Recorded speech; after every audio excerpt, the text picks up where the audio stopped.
Hello, good afternoon. Am I audible? In case you all can hear me, I would request you to actually type a yes in the question section on the right-hand side.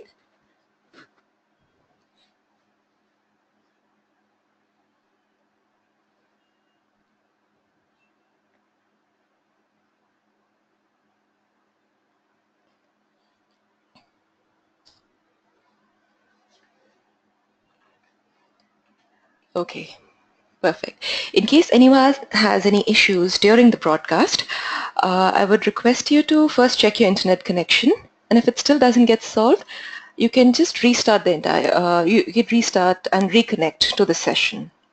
All right? Uh, okay, so I guess let's start with today's session on the introduction to data science. We'll start with covering the agenda that we'll actually cover in the next 1 hour or so. We'll talk first, I'll talk first about who we are, followed by a brief introduction on data science. Then we'll cover the career landscape in data science as well, followed by what courses we offer. And then we'll continue with the question and answer session. One request here, many of us may be having many questions, but I would request you to hold on to those questions till the end of this session. Once we finish with the overview of our courses, I promise to go through each question that is asked in the order that is asked in the questions box on the right-hand side. With that, let's start. About us. We're an IIT alumni venture where we cater to the learning needs of professionals as well as people who are new to data science, who want to know what data science is and probably make a career in it. The way in which we provide this education is through online training. The reason being, you can take this training up at your own convenience from any place and any time. We have trained over 6,000 people globally. And in case you are up to date with the magazines, you must have noticed that Edvancer has been ranked amongst the top 5 data science training institutes in the country. Having said that, who am I? I am a researcher as a data scientist as well as a faculty in Edvancer. I had the opportunity of working as a project lead in a data analytics firm which used machine learning and natural language processing primarily to develop its product. I have a BE in information technology from Mumbai University, followed by a master's degree in statistical data analysis from the University of Ghent, Belgium. And about the people who actually started Edvancer, Mr. Aatish Shah, he's the co-founder and the CEO. He did his Bachelor of Engineering from Mumbai University, followed by a post-graduation from IIM Lucknow. He has also worked with the investment banking industry. And Mr. Lalit Sachan, also the co-founder. He did his BTech from IIT Kanpur, followed by post-graduation from the Indian Statistical Institute, Kolkata. Now, that was about Edvancer. Before we continue with our discussion, I would like to know something about, what is your understanding of data science? What do you think it is? What are your expectations? If you could just use the the questions box on the right-hand side of your screen and give me some thoughts of what according to you is data science. I'll just pause for a few minutes and I'll wait for a few questions and we can discuss them and proceed from there. So please go ahead and share your thoughts.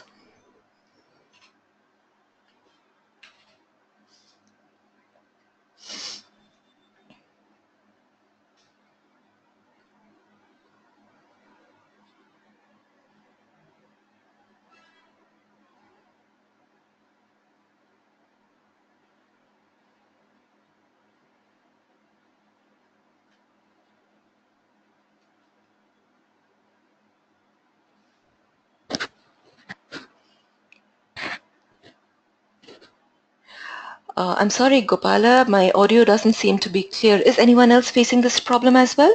Am I clearly audible?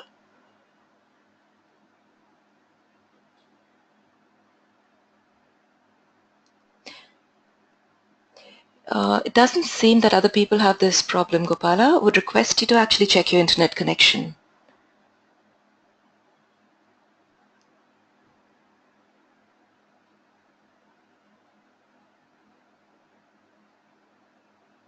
No audio. How many of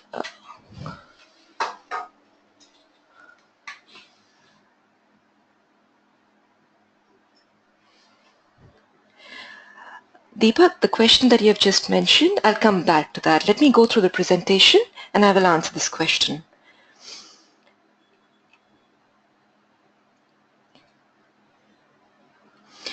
Okay, I have had a few responses from people, so I'll read out a few.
Hello?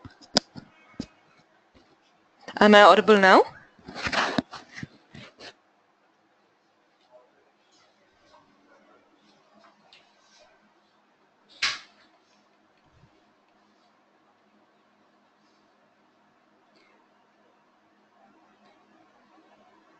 Okay. Parag, cannot still hear me? Could you please check connection at your end? If still not clear, then I would request you to close this and join the webinar again. Okay. I guess, perfect, Parag. All right, so the question was, what is your understanding of what data science is, right? So Prateek Napriya says, study of data and deriving valuable insights from it. Okay. Sayan Saha says, management of data in a particular format is basically data science. Only management? Prasad has mentioned application of tools in transforming raw data into decision-making knowledge. Okay. Manish Kumar Chaudhary mentions scientific process of dealing with data. Fair.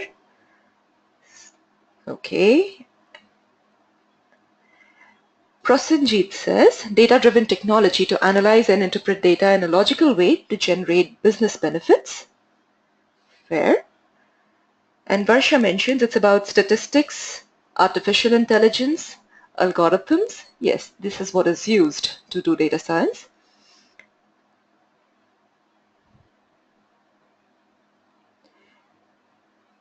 Right.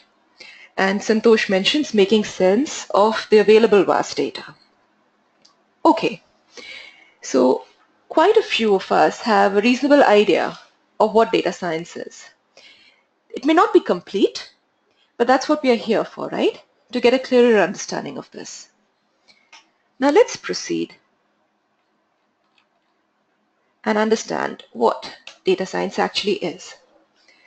By definition, data science is the application of computer technology, mathematics, statistics, and domain knowledge to solve problems in business and industry to aid efficient and effective decision making. That's quite a mouthful. So let's break it up. Let's start with computer technology. This technology is used right from the point of collecting the data, storing it, processing it, analyzing it, and extracting insights from the data. And using these insights, the decision makers end up making decisions.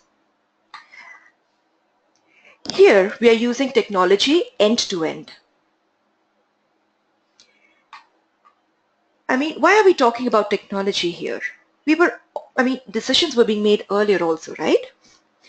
When we are speaking about data right now, we are not talking about information that could probably just fit in an Excel file. But we are talking about data of the order of gigabytes, terabytes, and for large companies, probably petabytes. To handle this huge amount of data requires specialized technology. This is what you learn when you train to be a data scientist. How is computer technology useful in analyzing data?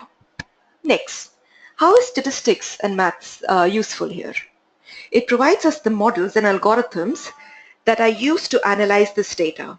And obviously technology supports us to make this analysis quick. Where does domain knowledge come into the picture? Knowledge of the industry for which we are trying to probably solve a problem is required. Why is it required? So that we know what kind of questions to ask, what kind of data to look for, what are the insights that we are looking for, what problem we are trying to solve. If we do not know the domain knowledge, if we do not have the domain knowledge, we do not know what questions to ask, and we will not be moving in the direction that we want to. So essentially, if we want to solve the problems in business and industry, we need to know what problem we have to solve in order to be able to make good decisions. Here, now we do not want to make decisions based only on our gut feeling or instincts, right? We would want to have a scientific way of making these decisions. So we also make use of scientific processes of converting the raw data into knowledge. This in turn helps us find patterns in data, which in turn helps to improve business, society, and personal performance by actually extracting these insights and making use of this in the decision-making process. So this gives an overview of what data science is. Now this big definition here sort of, I think, makes better sense. Proceeding further, it's best understood, these concepts are best understood when we discuss examples. I'm going to talk about 4 different examples here. This is definitely not an exhaustive list. Data science can essentially be applied to problems across industries or verticals where you have access to data. Having said that, let's jump in and start with the examples that I've listed here. On the top left, we'll consider how data science is used in the sales domain. Now imagine that you are a sales manager for a company having about 75,000 existing customers. The company now decides to launch a product which the company wants to sell to the existing customers as well. Now you are the sales manager, right? What would you do? Would you actually approach each of your existing customers and market the product to them? Can be done, why not? But there's a small catch here. It would take a lot of time and resources, think money and people, to do this. The number of products marketed in this way will be limited, and the return on investment would also be very limited. So how do we handle this? Just imagine, what if we could predict from the 75,000 customer base that we have, who would be more likely to buy the newly launched product? Once we have these people, then we market only to them instead of marketing it to everyone. Can this be done? Of course, we can use data science here. How? Now we already have the existing customer base, bases our interaction with the customers. By analyzing their historical data that's present with us, like their purchase history, their purchase patterns, how frequently they purchase, what value do they usually purchase for, and probably their demographic data like age, gender, locality where they stay, and such other information, we can actually analyze this and predict which of these customers are most likely to try the product. Let's take an example here. Now, assuming we have gone through and analyzed the purchasing patterns, we can actually determine, or we can identify, that probably people in a certain age group are more likely to buy and we market only to them. Or we may come, through historical data, we may have come to the conclusion that people having a certain salary or above are more likely to buy. How do we come up with these things? We actually use data science here. We use statistical models to identify such characteristics and maybe group people into such segments and market to them alone. Just using these techniques, we could actually bring down the number of people we market to from 75,000 to 25 only. We've already reduced our investment by 2/3. Eventually, we'll be marketing our product only to these 25,000 identified customers. Now, what we just discussed is used quite heavily in the sales industry. You're seeing two words on the screen, cross-sell and upsell. Just to tell you what this means, cross-selling is essentially selling of a product of approximately the same value to someone who has already purchased a product from you. Essentially an existing customer. As you can see on a screen, somebody who was purchasing a burger, you want to cross-sell just fries to this person. And what would you mean by upsell? Upselling is selling a higher valued product to someone who is already purchasing a low valued product from us. The image on the screen, I think it's self-explanatory. Another way would be conversion from a free trial to a paid customer. Now let's take an example for this. Many of us may be using, maybe listening to music on the phone and probably using some apps like Savan. We all know that these apps offer free services, but they have a premium service offered also. So when a person shifts from the free service to a paid service, that is an example of an upsell. Okay, moving on to the next example. Let's consider the one on churn management on the top right. We'll understand this using the example of telecom industry. Think about companies like Reliance Jio, Airtel, Vodafone, so on and so forth. Because of the mobile number portability, we can easily switch from one telecom provider to another. This phenomenon is something called as churn. That is a customer leaving your service for probably the services offered by a competitor. I mean, this is something that no company wants because it leads to loss of revenue, and the company would have to replace the existing customer with a new customer. It leads to losses as well. Now, these companies would want to keep their churn as low as possible. How can they do that? Again, in comes the statistical models. Using the models, they can predict which of their customers are most likely to leave their service in the near future. That's interesting, right? How can they do that?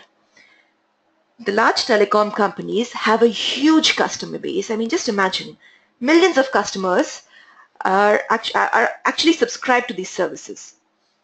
For each of these services, they're collecting all types of data from them. The demographic data, call patterns, internet usage, apart from the interaction with customer support, issues log, because essentially if a person has issues with the service, that's the primary reason why he would want to shift, right?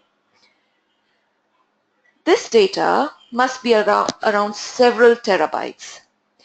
These companies have to analyze this huge amount of data to be able to predict which of their customers are most likely to leave. This involves the usage of advanced technology and cutting-edge analytics. Once these companies are able to identify the customers who they think are ready to leave, they can figure out ways of retaining them. For example, by giving them some subscriptions free or giving a discount on the bill or something else. But at the same time, they do not want to give it to only to all the customers, but only to those customers who they think are about to leave. Hence, it becomes extremely important to identify such people and retain them. Moving to the next example, let's consider the BFSI domain, the banking and financial services industry. Now imagine we are approaching a bank for a loan or a financial institution for a loan for that matter. They don't disburse the loan immediately. They first do a complete background check. And how do they get the details about you to do this background check? There are a number of forms they ask you to submit. Forms like income statements, Aadhaar numbers, PAN numbers, KYC forms, and so on and so forth. They're basically collecting our data and getting information about our background. How has our financial history been? Along with this, they also make use of information from third-party institutions like CIBIL. Now, I have a question here. You can answer using the questions area on the right-hand side of your screen. Is anyone aware of what CIBIL is? If yes, I mean, how many of us are aware of what it is? And if you could give an idea what according to you it means, or what according to you it does. Anyone?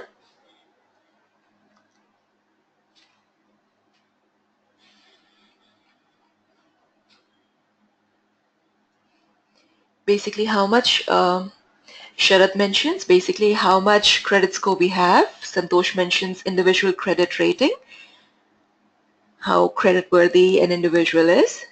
And yes, Joydeep mentioned CIBIL is standardized score for past credit behavior. And Prateek mentioned it keeps record of the payments made by customer using credit cards. That's correct. So basically, CIBIL stands for Credit Information Bureau of India. It's a centralized agency. It collects and maintains credit-related information of individuals and corporates that includes loans and credit cards. This information is used by the Bureau to create credit reports and issue credit scores, which is then shared with probably the lending institution or the financial institution which you approached for the loan. Now, collecting all this information, this financial institution will try and figure out how likely it is that you will default your loan. How do they figure this out? They have all the historical data about people who had taken loans earlier from them. It's not you, it's other people who had taken loans from them. And they have this information. Along with this, they also have information about which people amongst them repaid their loan, who delayed their payments, and who defaulted the loan completely. Using statistical models again here and based on this historical data, the institutions look for some kind of patterns which help them identify the characteristics of the people who are likely to default the loan. So in case you have applied for a loan and your characteristics match the characteristics of those people who had defaulted earlier, unfortunately, you will not be given a loan. And the other way is also right. I mean, the other way, if they do not match the characteristics of people who have defaulted earlier, the chances of you getting the loan is much higher. So here we have used statistical models to predict the credit score of a new person trying to avail a loan on the basis of all the historical data about people who had requested for a loan earlier. And finally, moving on to the fourth example on product recommendations. This is something I think most of us would be indulging in almost a daily basis. The retail industry. Think e-commerce, like companies like Amazon, Flipkart, Grofers, you name it. A lot of our shopping has shifted online. Many of us may have noticed that on browsing for products, you also see recommendations, not only on browsing, probably even after making a purchase, you see a lot of recommendations. These may be related to the product we are searching for, something we have purchased. Like, for example, you may have purchased a mobile phone. You will notice the kind of advertisements or the recommendations you see will be related to that purchase. Maybe a screen guard after purchasing, or maybe an insurance related to your phone. What are these companies trying to do here? They are recommending you products, something that will interest you and will encourage you to stay on their site longer. Research has shown that when people stay on a site longer, they are more likely to end up purchasing something else apart from what they had originally intended to purchase. So you can imagine that they do not want the recommendations that they send to the customers to be ad hoc. They want it tailored according to what the customer would need. Because if that does not happen, the customer may not stay engaged and may just leave the site, or worse still, move towards a competitor. So the more accurate the recommendations, more likely it is that the purchase is done and the revenues increase, thus increasing the retailer's profits. How are these recommendations done? Again, each of these e-commerce companies have millions of customers who at any point of time may be accessing their app or their website. And these e-commerce companies sell a huge base of products. Imagine the huge customer base along with their product catalog. I mean, just imagine the numbers that they have to cater to, and for each customer requesting for a product, they have to make the best recommendations. And that also they have to do this within seconds. How does data science come into the picture here? The system is actually analyzing who you are, what you are looking for, your purchase history, what other products you have browsed, what products people similar to you have bought, and so on and so forth. And based on all this information about you and people like you, they use machine learning algorithms in the background and try and make the best recommendations possible.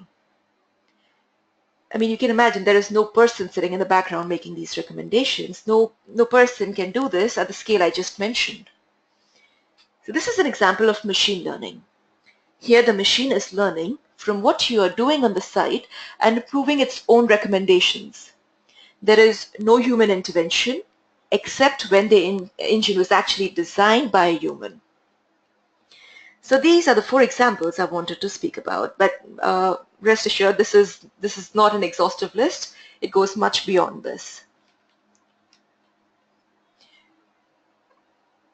In the contemporary scenario, the industries that you're seeing right now is where data science is being used already. So as long as the industries like telecom, media, insurance, HR, tourism, so on and so forth, as long as they have historical data, we can use the data science techniques to actually help us make better decisions, business decisions. Having said that, let's speak about some data science and big data technologies. These are some of the more popular technologies that are used. Again, there are hundreds of tools available out there, but we are going to talk about these ones for now. R, SAS, and Python are primarily used to build the machine learning algorithms and statistical models that we had discussed about in the examples earlier. Of these, R and Python are free and open source. SAS, on the other hand, is a commercial paid software. However, they provide a free version on which we can learn. R and SAS, they are specific tools for statistical analysis which enable us to do statistical analysis of data. They are used only for analyzing the data, not for anything else. On the other hand, Python is a full-fledged programming language. However, it offers many libraries useful for data science and machine learning. As far as machine learning is concerned, Python leads in comparison to all the other languages, and it's gaining in popularity only. Around 80% of the work in data science is done using Python and R. The remaining work is still being done using SAS. SAS is primarily used in industries like banking and healthcare, where regulatory concerns are paramount. Having said that, R and Python is making inroads there as well. Hadoop and Spark are two technologies or two tools used for big data. Big data, data that it cannot be handled by a traditional data processing software. Hadoop and Spark actually analyze this unstructured data quickly and process it quickly through its parallel processing environment. Following this, what about SQL? SQL is a structured query language which is used to extract data, transform it, and load it back into the databases. And as a data scientist, you will be working with data stored in databases and data warehouses. Hence, knowledge of SQL is a must as well. Finally, speaking about Tableau, it's an interactive data visualization software. It helps you as a data scientist to create dashboards, sort of interactive reports in a visually appealing format.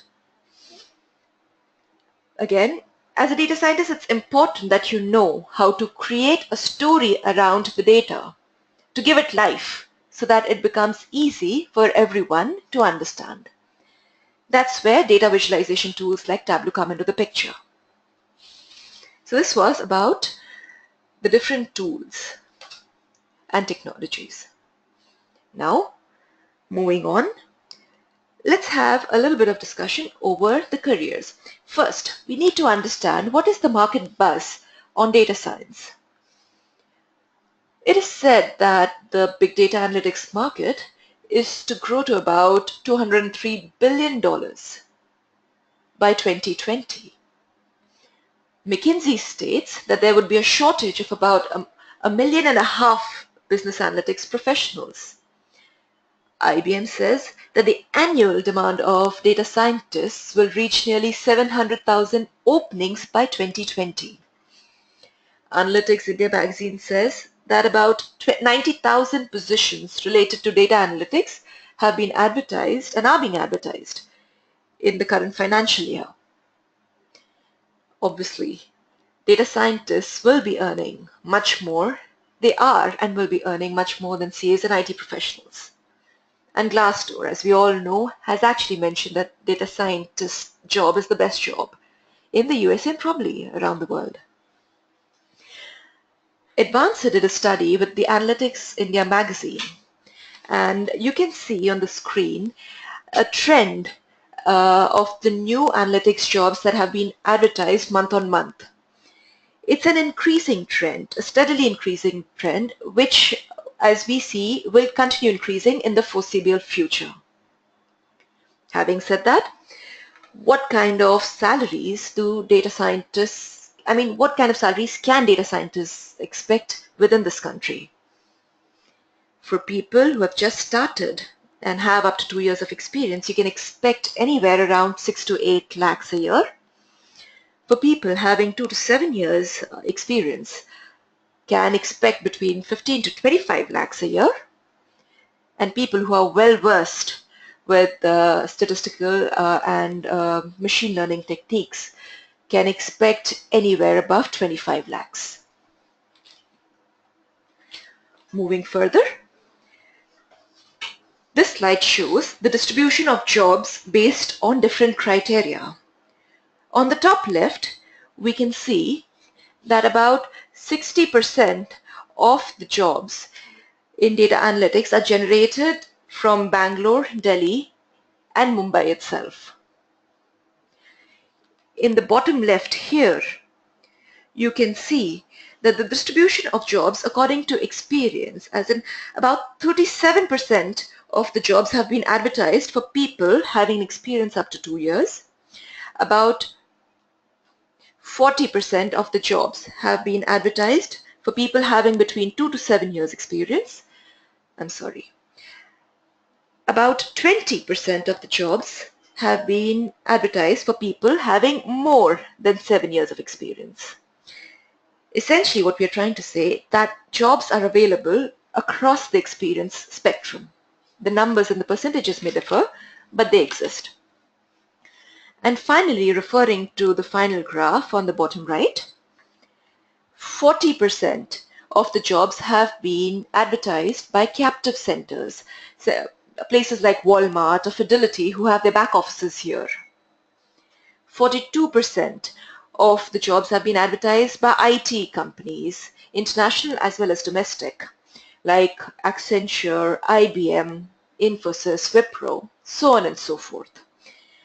And this is just the beginning, as in these numbers are going to increase, and the kind of industries that will ask for jobs requiring data science skills is just going to increase. Now, this was about the industry and the jobs. Now I'll speak about the courses that we have to offer. Our flagship course is the Certified Data Science Specialist course. Here, we help you become a full-stack data scientist. In this course, using tools such as SQL, R, SAS, and Python, you actually learn how to solve business problems. It's not only theoretical understanding of the concepts involved in this tool, it's understanding it through application in real-world problems. You learn through using over 20 real-world case studies, and you work on 9 real projects. Once you have actually moved through these projects, you've actually done it, you will be in a position to contribute on the job from day one. This is something that the hiring managers actually look out for. They do not want to waste time and money in training people. Instead, they're happy when people can contribute on the job from day one itself. These courses are designed by industry veterans with over 30 years of experience between them. Now, details about the modes of these courses. How are these courses offered? We have 2 kinds, the live instructor-led online class and the self-paced video-based classes with faculty support. Speaking about the live instructor-led online class first. For this program, you have about 130 hours of live classes and 20 hours of videos. In these classes, you are actually taught the concepts, and you can, whatever doubts you have, you can ask it in class itself. Apart from that, you can also move towards the discussion forum and emails as well for any further doubts. This course takes about 22 weekends, 3 hours every Saturday and Sunday. The live classes that happen are recorded and are available to you through the learning management system too. So in case any weekend, if you miss the class, you can always go through it later as well. Apart from the video classes, all the material that was shared is available to you throughout your life. We do give a certification based on your projects submitted. They need to clear a basic criteria to proceed further, for the certification to be awarded. The fees is about 45,990. We are offering a 30% discount till 22nd December. And the batch starts on 5th of Jan. This was about the live instructor-led online class. Now, if you're more comfortable with the idea of attending a class at your own pace and time, you would probably look towards the self-paced, video-based class along with faculty support. What this means is that you can take the class at your own time and pace. And when you have a problem or you have a question, you can always use the discussion forum and emails to get your questions answered. There are no deadlines. You can learn at your own pace. Again, you have lifetime access to all the materials. Project-based evaluation, you will get a certification based on your projects submitted. And the fees of this course is about 34,990. Again, it has a discount till 22nd December. There are no batches. You can start anytime. That was about this course. What are we covering in this course? We start with an introduction to data science, and you learn about SQL, data analysis using SQL for the first 9 hours. Then we give 9 hours to understand the basics of R or the fundamentals of R.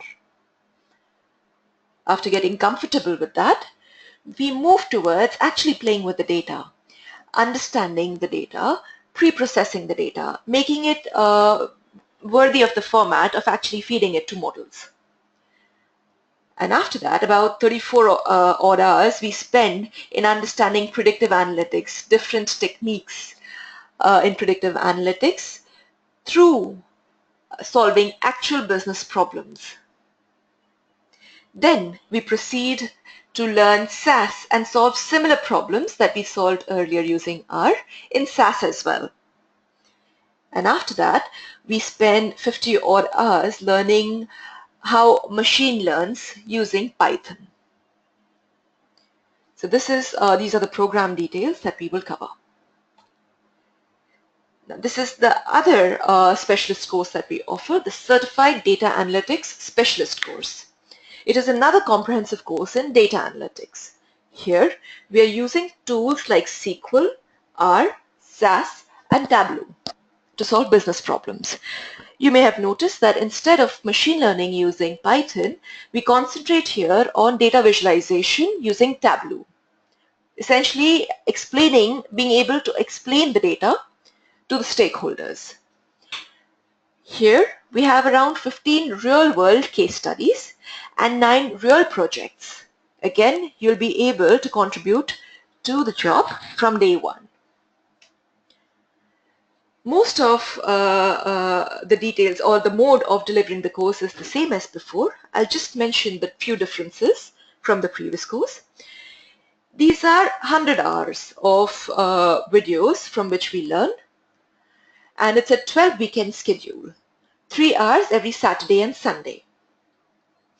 The fees for the live course is about 39,990. And for the self-paced course is about 29,990. The batch starts on the 5th of Jan. All right, and obviously for self-paced one, there are no batches. You can start anytime.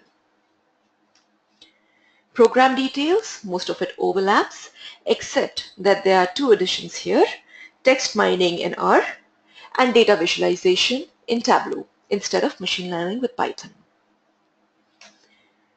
Now, saying something about the faculty, they are industry professionals who have between 3 to 10 years of experience in data science across domains like marketing, banking, supply chain, so on. And they have years of training experience.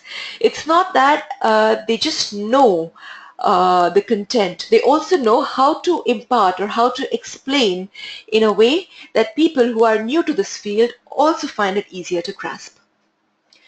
And these instructors come from premier institutes like the IITs, BITS, ISI Kolkata, and a few global universities as well. What you see right now are a few of our corporate clients where we actually go ahead and do corporate training. Their names like Ernst & Young, Microsoft, GE, Deloitte, and so on and so forth. Apart from the names, there are 40 more clients that we cater to. The training that you receive in the courses I mentioned before is the same that is given to these is the same as the corporate trainings given in these companies. And they receive the same certificate from Edvancer as you would receive on successful completion of this course. So this certification does carry weight. Apart from this, these companies also reach out to us when they have a requirement of data scientists, and we assist them in this process as well.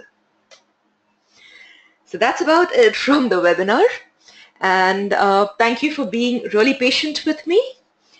So just to mention what's there on the screen right now, if you purchase the Certified Data Science Specialist course or a Certified Data Analytics Specialist course, you can actually get a free self-paced course like Text Analytics in R or Risk Analytics in SAS. Before I open the floor to questions, I will just answer a few of the most frequently asked questions. And then whatever questions you have, I will be happy to answer each. The first is, do the courses require programming or stats or maths background? The answer is no. Having a programming or a mathematical background is not essential. It always helps when you have it, but it's not essential. We teach from the basics, and we actually we teach it with the point of view that you are new to this, and then you can actually pick it up and do well. Next, how will data science or data analytics courses help my career? Well, it is the new oil. It's said by someone. It will definitely give you high growth in your career, immediately a big salary jump, primarily because of the demand and supply gap. And obviously, you'll be working with the decision makers. So you will see your work applied, and this leads to satisfaction, right? Then, what kind of salary can you expect after the course? Now, this definitely depends on your background, your current background, the company, or the job role you've opted for. But we've seen that the students can get anywhere between 40 to 100% hike in their salaries. Which course should I opt for? Frankly, it depends on what you want to do or how much effort you are ready to put in. But having said that, if you have an engineering background or a mathematical background, you can choose the data science specialization. And if you're from a non-tech background or an MBA background, you can choose the data analytics specialization, which concentrates more on visualization, apart from the other techniques. And do we provide placement assistance? Yes, we do provide a placement assistance. We provide a help. We help with resume preparation and interview preparation. And many companies, I mentioned earlier, they approach us for their hiring needs. That's when we assist or we forward the resumes to the relevant companies, and we keep you updated about these opportunities as well. Right, so this is about it. This is what I had to say. You can see a few transition stories on your screen, and if you have questions, I would be happy to help. So everybody, if you have questions, please type it here. I will take it one at a time. Okay.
All right, so Joydeep has asked, in this case, how important is false positive towards denying a customer a loan which he deserved, potential business loss for the bank? Yes, Joydeep, definitely no bank wants to deny a loan to a person who would actually who would actually repay the loan. So it's here that we have to understand that we have to have a proper statistical model in place. When we come across such customers or valid customers that we should have given loan to, we use this data to feed it into our models again and retrain our models so that in the future this does not happen. But there always will be such cases in which people who deserve do not get and people who do not deserve get. Our agenda should be to minimize such cases as much as possible. Pratik asks, what do you recommend among the live course or pre-recorded course? It depends on you, Pratik, actually. In case you are traveling or you cannot give enough time, or you probably have work on the weekends, then a pre-recorded course would probably suit your needs better. But if you want to speak to the instructor when it's going on, and you can give those dedicated 3 hours for those number of weeks, then live course is what you should go for. But on a very frank note, this is as per your requirement, and both are almost the same because you have faculty support in both the cases. What are the career prospects for self-paced versus vis-a-vis live courses? Joydeep has asked this question. They remain the same, completely the same. There's no difference. Prasad asks, are you providing placement assistance after completion of the course only? Yes, Prasad. You will have to get those skills. You will have to get the certification for us to be able to help you get placement, right? Okay, Ankit Kumar Yadav asks, I am from mechanical engineering background and having 1.5 years of experience, I want to switch towards data profile.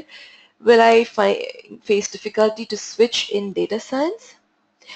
Uh, Ankit, firstly, you have an engineering background.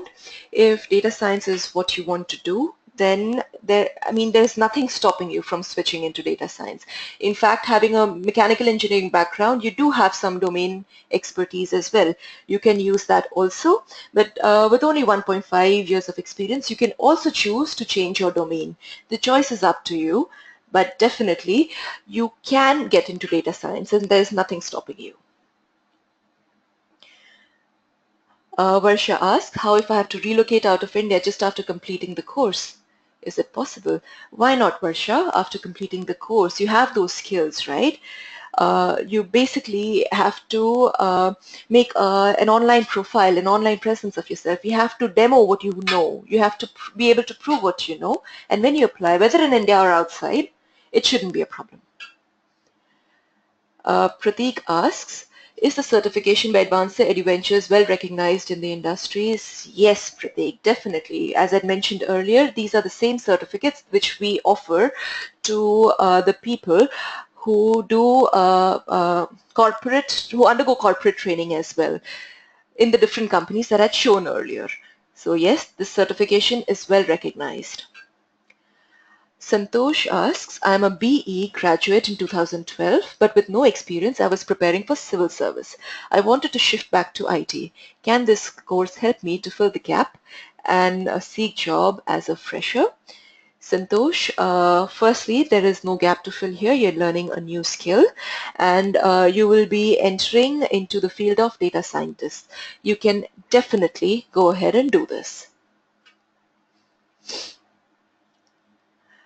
Divij asks, are these courses suitable for current undergrads? Why not if you have the time with the other courses that you're taking up? By all means, you should take this up. It is suitable. But having said that, you need to choose well depending on what your background is. As in, did you have mathematics as a background or not? so on and so forth. Prasad asks, are we considered as a fresher or experienced? Prasad, is your I mean, if you have already some years of experience and then you want to shift into data analytics, you can definitely use your domain expertise to get a job not as a fresher but as someone who's experienced with added data analytics skills. So this is something that will augment your current skill set, and it will not be and you will not be considered as a fresher. However, if you choose to change your domain completely, then that's a different story. Okay? Varsha asks, I have 3 years of experience in programming. Would that count in future? Varsha, having programming experience definitely helps because technology is a core part of doing data science. It will definitely help you get work and even help you learn the techniques that are required in data science. Santosh asks, I am from BSc Chemistry but working in customer service for Prudential and Maersk Line for 10 years. Will I be able to complete data science or data analytics course? Santosh, frankly, it depends on your customer goal. It depends on your requirements, what you want to do. But having said that, if you're having this question, I would suggest you start with the data analytics course, see how comfortable you are, and after that, you can choose that would you want to continue with the Python, machine learning with Python or not. But that would be my recommendation. You can start with the data analytics one and then choose the Python course separately later.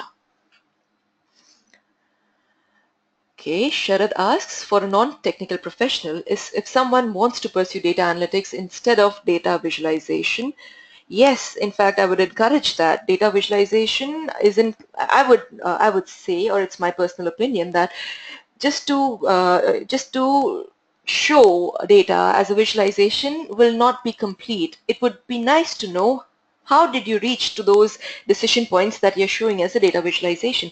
So yes, data analytics can be pursued. Second question is, learning Python or SAS, it'll be time consuming considering curriculum is progressing every week. How to pace up with the course? Will it be a roadblocker? Sharad, we have actually designed the course in a way that you can do it on a daily basis every week along with a full-time job. So as long as you can give an hour or two on a daily basis to practice what has been taught to you, I think you should be good. And we're taking one language at a time. So first R, then Python, then SAS. So the course has been designed in this way. It shouldn't be a problem. Hope I've answered this question. Ibrahim, how long is the duration of the course? So Ibrahim, there are two parts to this. First, if we are talking about self-paced course, then obviously there is no time limit. It's up to you. But if you are talking about online instructor-led course, there were two courses we spoke about, the data science course and the data analytics course. The data analytics course takes about 22 weeks and the data science course takes about 12 weeks. Joydeep asks, what are the prospects of a successful career shift given that I have a strong 20 years of experience in media and communication, especially in consulting firms? And what are the salary expectations for me, assuming that successfully completing this program? Okay, I guess I will request Atish to take this question up, please.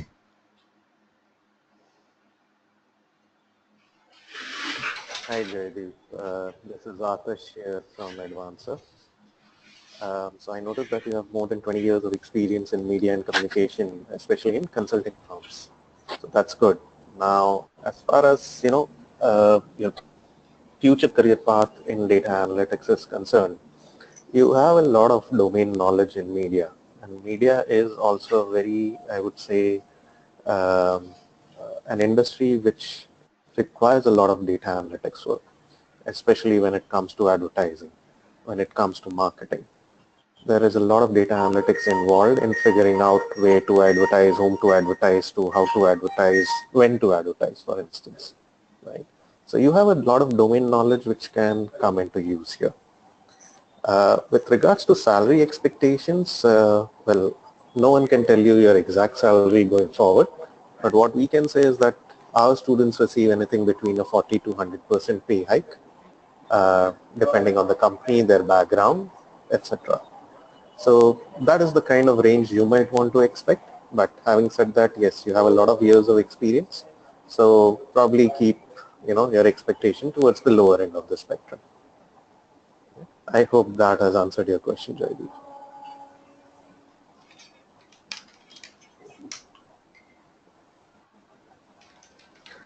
And Ankit, your question is any faculty from the automotive domain? Well, some of our faculty may have worked on some automotive related industry problems, but no one who specifically works in that domain at the moment. Priyanka Okay. Sinha. So Priyanka asks next, I'm an MBA with a non-technical background. Having experience in different domain, will I be able to complete data science if I want to switch my career to it? Priyanka, I do not know how much experience you have in a different domain, but having said that, you can switch your career to a different domain. Now, but having lesser number of years would make it easier. Having more number of years, if possible, you can leverage the existing domain knowledge to not enter as a fresher in this domain. But having said that, if you just want to change your career track, you can do that quite easily. Then Happy Sahu asks, how can I get an internship in data science? So on the successful completion of your course, Sahu, we can we assist you with the placement, whatever requirements that come along. We give you information regarding the same, and we assist you with this process. You can take it up from there. Gopalakrishna asks regarding classroom. So for now, we are offering an online mode of teaching only. So yes, I guess that answers that question. Santosh Ramakrishnan asks, I'm currently working in a publishing domain as full stack developer. Is it advisable for me to learn data science and switch my domain as well? Again, Santosh, it would have been helpful if you could have told me how many years of experience you have. But since you already come from an IT background, it does make sense to learn about data science too. And you can switch your domain as well.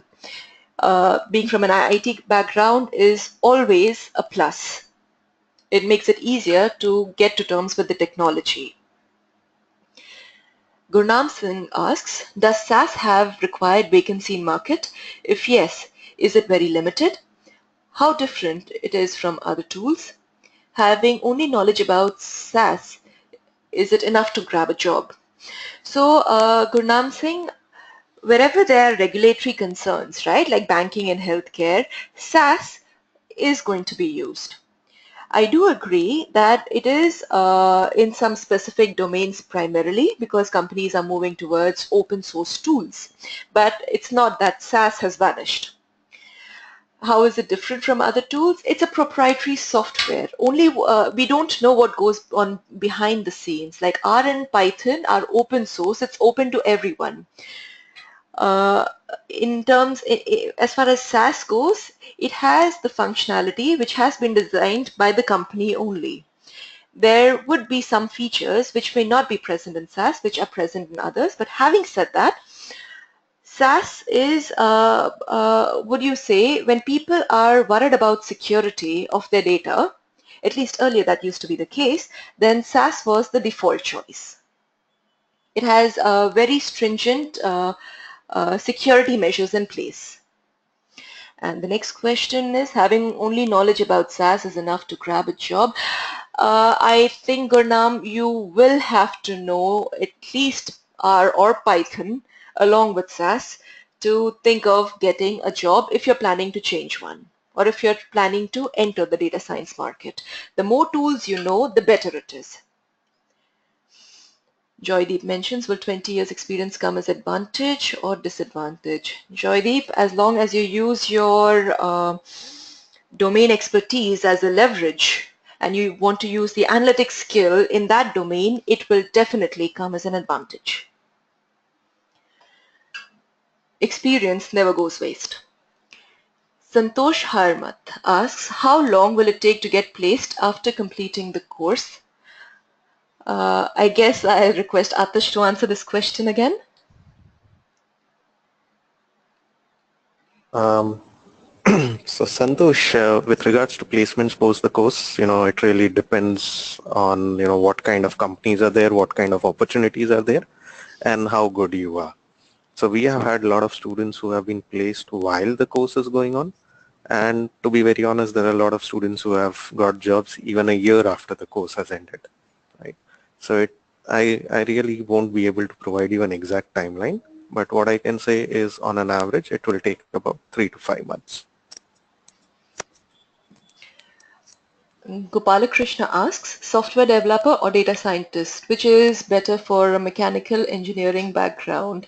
Gopala, frankly, that's a very personal choice. But having said that, uh,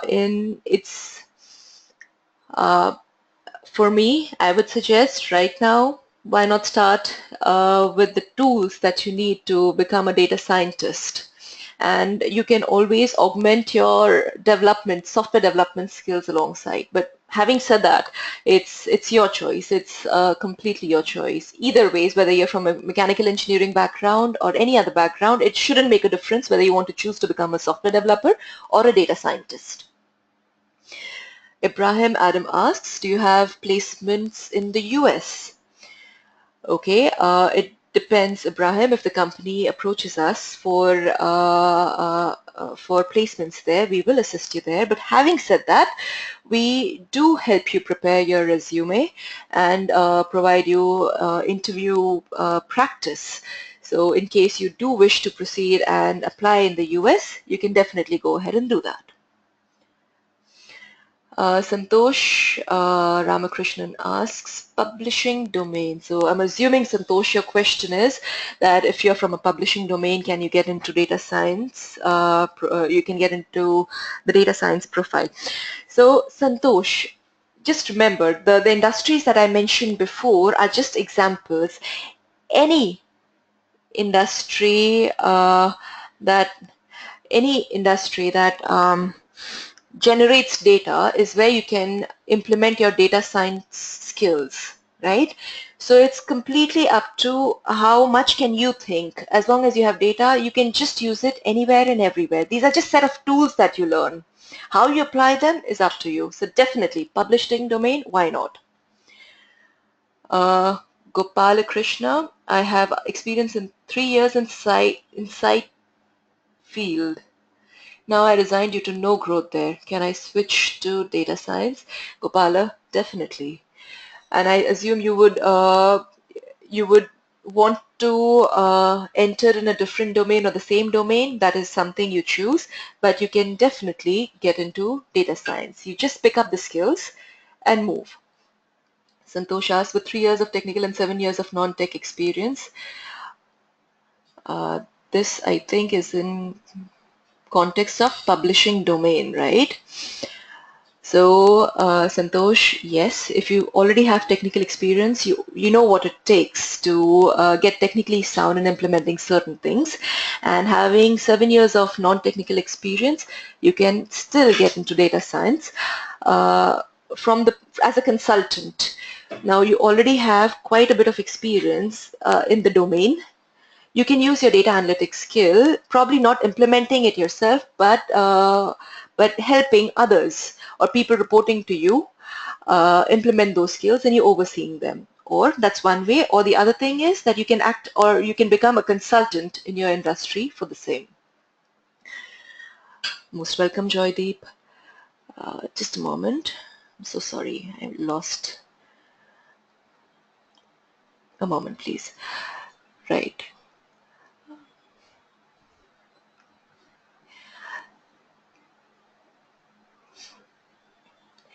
The next question Python. Okay, please share some insights. Sharad Gupta asks, please share some insights how data analytics is getting integrated with DevOps in current shift with infrastructure as a code, knowing that market is inclined towards open source tools. Git, Terraform, Chef, Spark, Scala, R, Ruby, Jenkins. Okay. Sharad Gupta, I'll have to get back to you regarding this. Give me some time and we will share a link with you giving you the details. Okay. Proceeding further. Pratik asks, out of data science and data analytics, which one? I'm sorry. Okay. Prasad Patil asks, I have 3 years of experience in mechanical design. So data science by using R or Python, which will be better?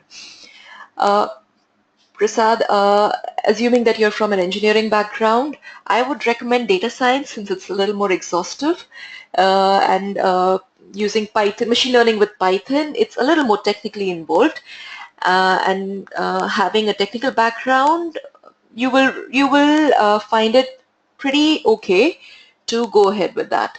So data science using Python and R both actually. The data science track is what I'll recommend for you. Gopala, may I know the course fee? I'd already shared it with you earlier, but about which course are you asking, the data science or the data analytics one? Could you please specify that and I'll show you the course fee then. And Joydeep asks, does your course provide any option to choose case studies within domains like marketing, finance? So Joydeep, our case studies are across domains. So you will see a case study in marketing, you will see a case study in finance, and you will see a case study in different domains. That's the idea, to open your mind as well towards different case studies or different problems. Having said that, you can always work on your own case studies. I mean, online there's so many case studies available, and the faculty is here is always happy to help if you get stuck anywhere when trying it on your own as well. Okay. Varsha asks, is it possible to place in some industry for an internship while taking the course? I guess I think I'll request Atish to answer this question, please. That if it's possible to place in some industry for Hi, an internship. Varsha. Yes, so as far as internship opportunities are concerned, we do get some opportunities for interns also, though a lot of our opportunities that we get are for full-time jobs. So definitely, whenever we have such opportunities for internship, we will definitely let you know on the same. Right. I think we will be sharing a poll on the screen in just a bit and would request you to please answer the poll. After that, I'll continue with answering the questions.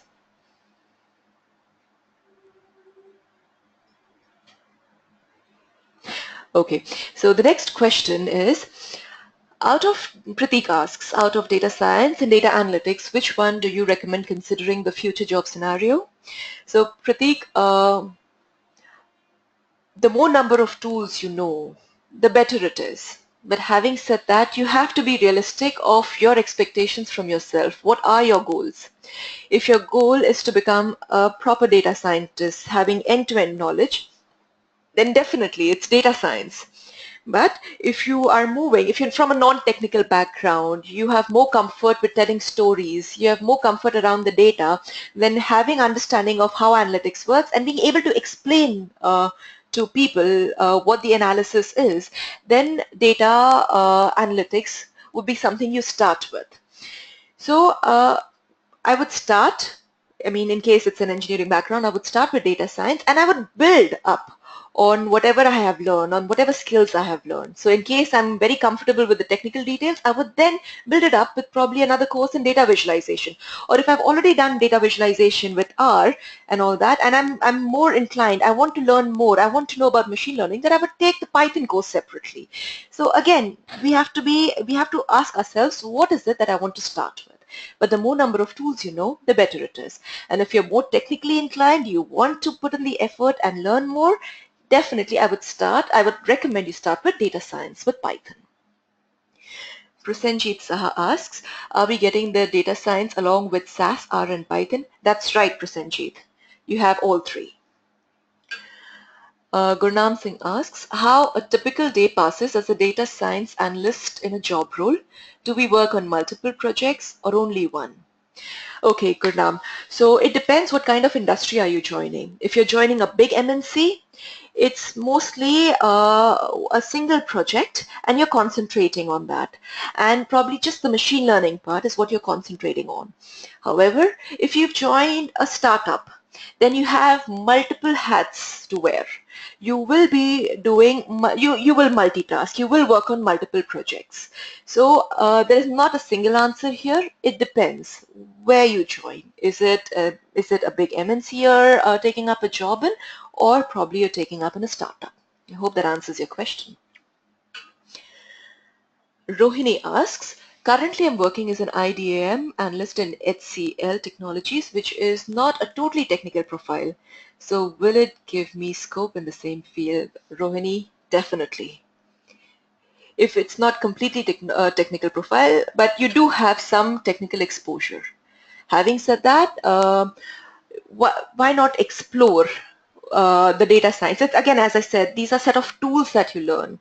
You decide where you want to use these tools. You decide the domain. You decide that. But why not? The question is why not, right? Okay, Gopalakrishna asks, with zero programming knowledge, data science joining, or first learn Python, then join data science. Please suggest me. Direct joining may create confusion. Gopala, don't worry. Obviously, I mean, you can join, you can start right away. The way our course is designed, we actually go through the basics. Now, if you have zero programming knowledge, I would definitely, I would tell you that you will need to put in a little more effort than the rest. But the way the course is designed, we actually cater to the people who are new to the field.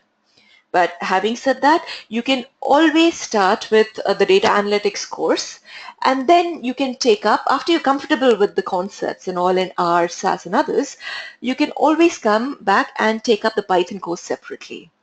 But it shouldn't stop you. Even if you take up the data science course directly, we train from the point of view that you are new to programming. Okay? I hope that answers your question as well. Okay, so do we have any more questions? Yeah. Sayan asks, I am BTech in Information Technology, but I have experience in manual testing. All right, Sayan, you do have technical experience, right? So domain knowledge will not be much here, but learning data science skills will definitely help you in undertaking whatever you want to do in this field, right? Is that your question, or do you have something else to ask, Sayan?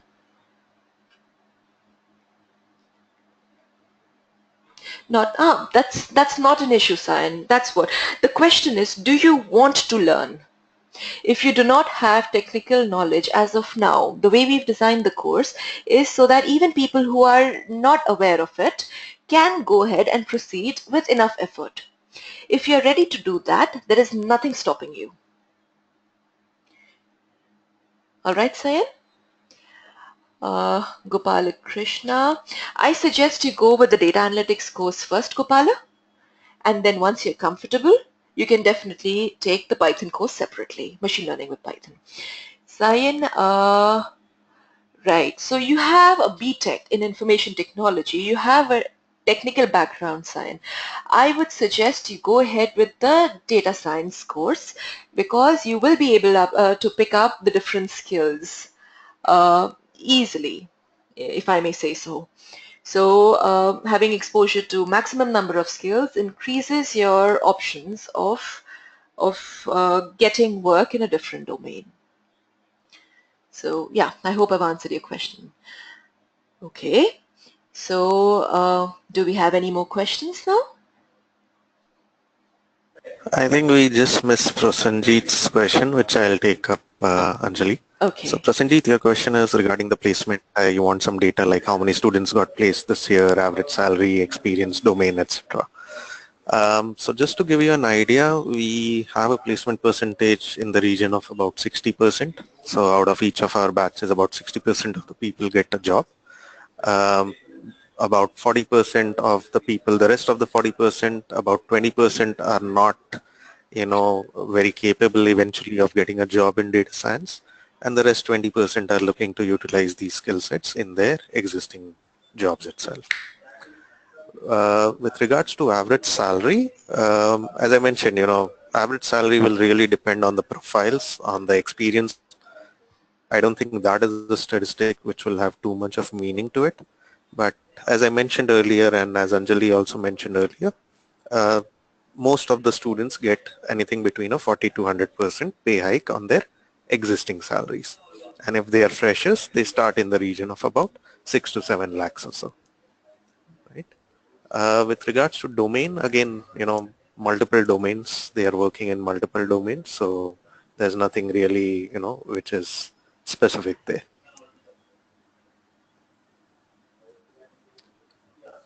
Rajesh, no worries, we will send across the recording link to you. Right.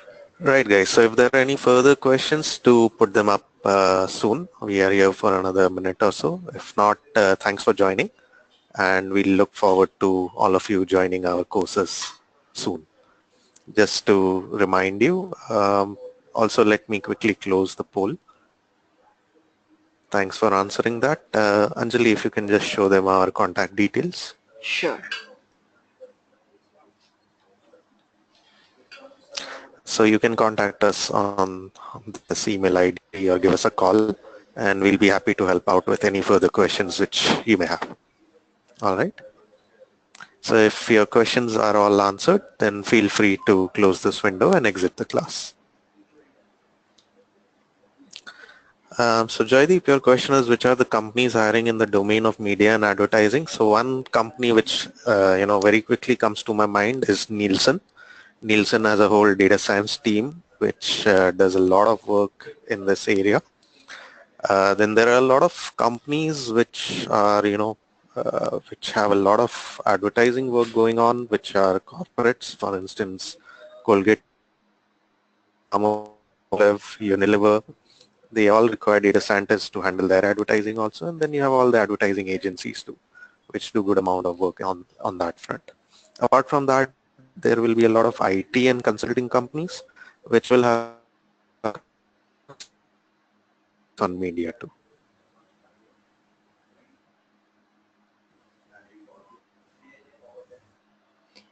Right. I'll just take up the rest of the questions, Anjali. So Gopala,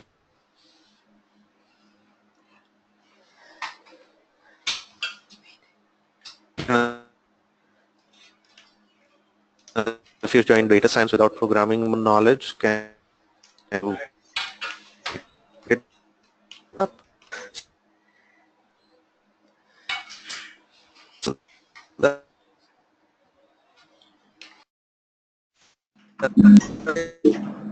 we suggest Gopala, you go in for the data analytics course first, and then all our students even after they are placed, right? And we'll keep sharing opportunities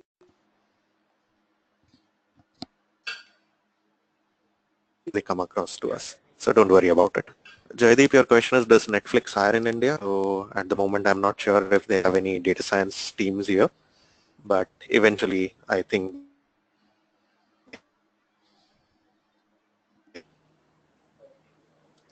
is how well is this course recognized by the industry government?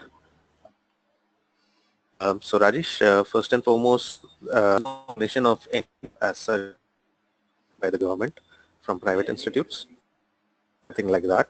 As far as industries, what we mentioned earlier also is that we work with a lot of corporates, more than 50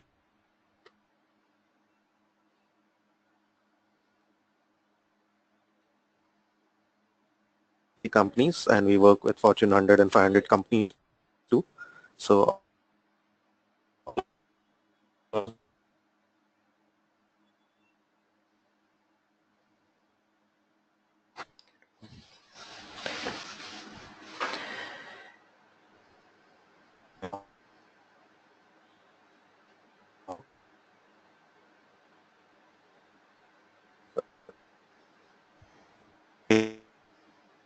take up these courses also from us. We train their employees and we